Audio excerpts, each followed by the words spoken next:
This is Plant-Based Briefing, One Bad Day by Carol J. Adams, an excerpt from The Humane Hoax, Essays Exposing the Myth of Happy Meat, Humane Dairy, and Ethical Eggs, edited by Bohanec.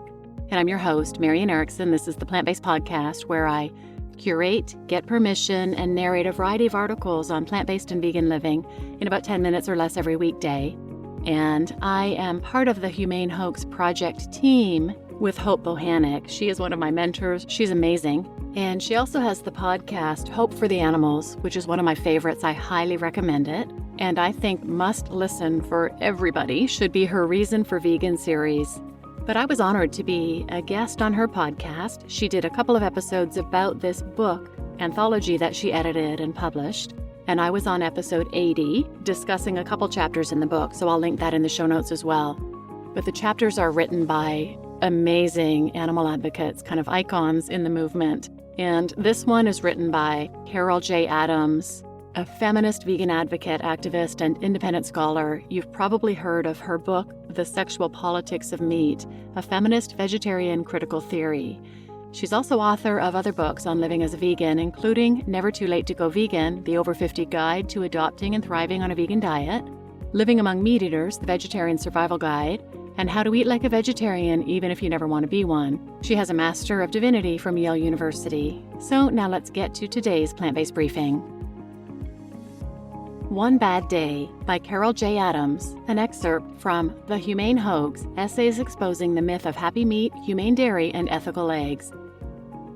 I am so tired of hearing people quote the family farmer saying, "Our cows only have one bad day." Oh, really? How do they know anyway? Wasn't it a bad day when she was taken from her mother so that her mother's milk could go to humans, not her? Wasn't it a bad day when she was forcibly made pregnant? Wasn't it a bad day when her calf was taken away from her? Wasn't it a bad day when a friend disappeared to go to her bad day? Wasn't it a bad day when she was forcibly made pregnant through the violation of artificial insemination again because her milk was drying up? And then again? Wasn't it a bad day each and every day that she was both pregnant and being milked by machine? Wasn't it a bad day each and every day that she was producing milk because she'd been bred to produce more milk than is natural to her body, and so the weight of her udder caused strain to her back and hips? Wasn't it a bad day each and every day that her overgrown hooves stood on concrete and made her legs ache? Wasn't it a bad day when she got an infection, and because the organic farm doesn't use antibiotics, a few days were spent discussing options before they decided that, though she was only 2 years old, she would have to go to slaughter? What's a bad day, anyway? A bad day means that you're going to have some time in the future to look back and say, now that day, that was a bad day. A bad day isn't the day your life ended. It's the day your life dipped or tumbled downward, but in its label, there's also contained the promise that other days will be good days. As one person points out, calling it one bad day is a horrendous insult in itself. This isn't the same as hitting your toe on the coffee table or spilling coffee on yourself in the car. This is the equivalent of being dragged out of your house and shot in the head with a 20-gauge shotgun. This isn't something that will be better with a good night's sleep or an aspirin.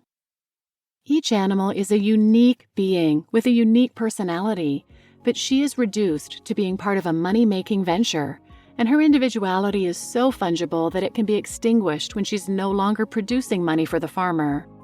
As longtime animal advocate Kim Stallwood has pointed out, why are the people who are oppressing the other animals allowed to be the spokespeople and interpreters of the animals' experiences? Haven't we seen this reversal before when the abusers claim themselves as benefactors? First, they murder the victims. Then they murder the language. You just listened to One Bad Day by Carol J. Adams, an excerpt from The Humane Hoax, Essays Exposing the Myth of Happy Meat, Humane Dairy, and Ethical Eggs, edited by Hope Bohanec. And I'm your host, Marian Erickson. I highly recommend this book. Its chapters are written by such amazing advocates. I'll put a link to it in the show notes, but you can find it on the Humane Hoax website, which is humanehoax.org, or Lantern Publishing, which is lanternpm.org. Of course, Amazon, and hopefully your local bookstore. And I too am sick of this one bad day argument. I was recently talking to a former rancher, and she said her cows had beautiful lives. They lived a beautiful 6 months. And then it was just one bad day. And I shared some of Carol's arguments from this chapter, and I also explained that they can normally live to 20 or 25.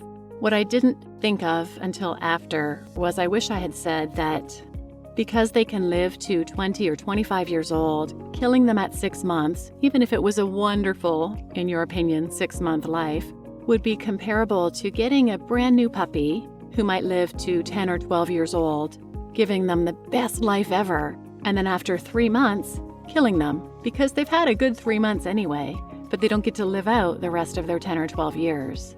Not sure if that would have registered for her, but a lot of people can relate to companion animals better than they can to farm animals. Anyway, the whole one bad day argument is so ridiculous. I love this chapter, and I will continue to share excerpts from other chapters as well. So please check out the book, The Humane Hoax, and check out Hope for the Animals podcast, episode 80, and I'll link those in the show notes, and please share this episode with anyone who might benefit, and thanks for listening.